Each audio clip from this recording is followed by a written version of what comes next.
برطانیہ میں work permit اور ویزا قوانین میں بڑی تبدیلیاں کی گئی ہیں. وہ تبدیلیاں کیا ہیں اور پاکستانی ان تبدیلیوں سے کس طرح متاثر ہوں گے, اس حوالے سے ہم بات کرتے ہیں. یو کے سے ہمارے نمائندے ہیں ایم عالم. جی ایم عالم صاحب بتائیے جی, یہ جو ویزا قوانین ہیں ان میں کیا تبدیلیاں آئی ہیں؟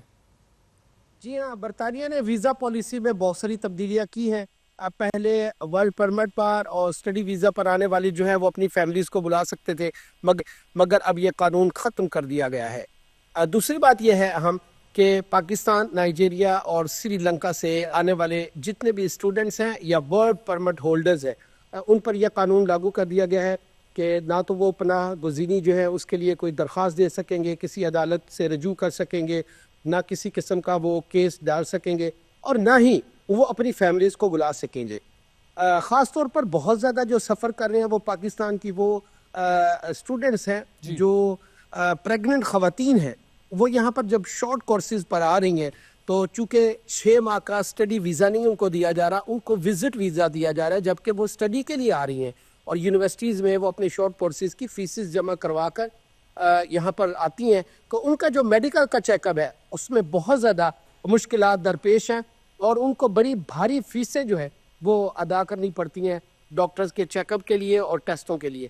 تو اس طرح جو ہے برطانیہ نے جو ویزا پالیسیز میں تبدیلیاں کی ہیں یہ متوقع بھی تھی. خاص طور پر بریگزٹ کے بعد بہت زیادہ پاکستانی کمیونٹی جو ہے اس میں یہ بات چل رہی تھی کہ آنے والے وقتوں میں پاکستان پر خاص طور پر اور دوسرے جو ممالک ہیں ان پر عام طور پر ویزا پالیسیز جو ہے وہ بڑی تبدیلیاں اس میں لائی جائیں گی, اور وہی ہوا جس کا ڈر. بات کرتے ہیں جی نیوزی لینڈ کی, اور نیوزی لینڈ کے ایوان کی یہ ویڈیو آپ کو یاد ہوگی. اب آپ سب نے یہ احتجاج ضرور دیکھا ہوگا. آئیے آپ کو ذرا یہ ویڈیو دکھاتے ہیں, پھر بتاتے ہیں کہ یہ جو احتجاج کرنے والے ارکان پارلیمنٹ تھے ان کے ساتھ اب کیا ہونے جا رہا ہے.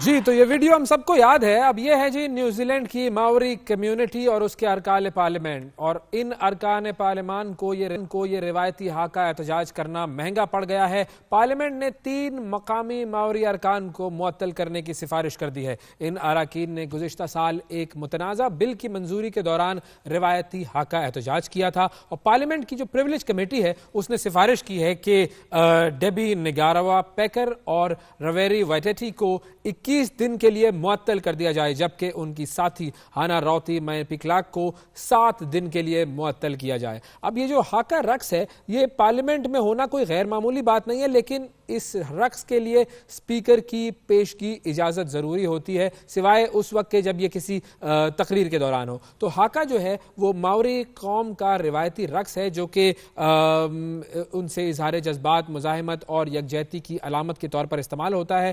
ماوری ارکان کا موقف یہ تھا کہ انہوں نے جو یہ ہاکا رقص ہے یہ ایک ایسے بل کے خلاف کیا جو کہ ان کی ثقافت اور حقوق کے خلاف تھا. تو یہ اب ارکان جو ہیں یہ ان کو معطل کیا جائے گا. آپ دیکھتے ہیں کہ وہاں کی جو کمیونٹی ہے, جو اوریجنل کمیونٹی ہے, وہ اس معطلی کے حوالے سے کیا کہتی ہے. آگے بڑھتے ہیں جی اور آپ کو لے کر چلتے ہیں اگلی خبر کے لیے فرانس کی طرف, جہاں پر فرانس کے سابق صدر نکولس سرکوزی, ان کو سزا کے طور پر پہنایا گیا تھا الیکٹرانک ٹیگ.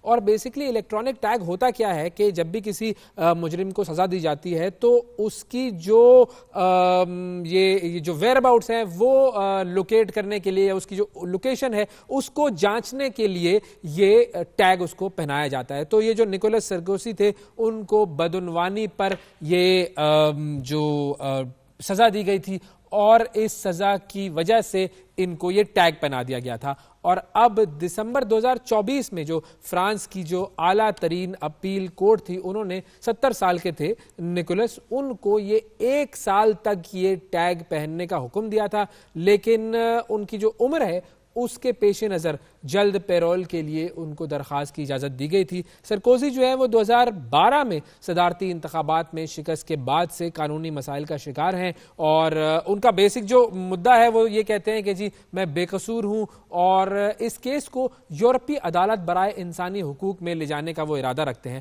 اب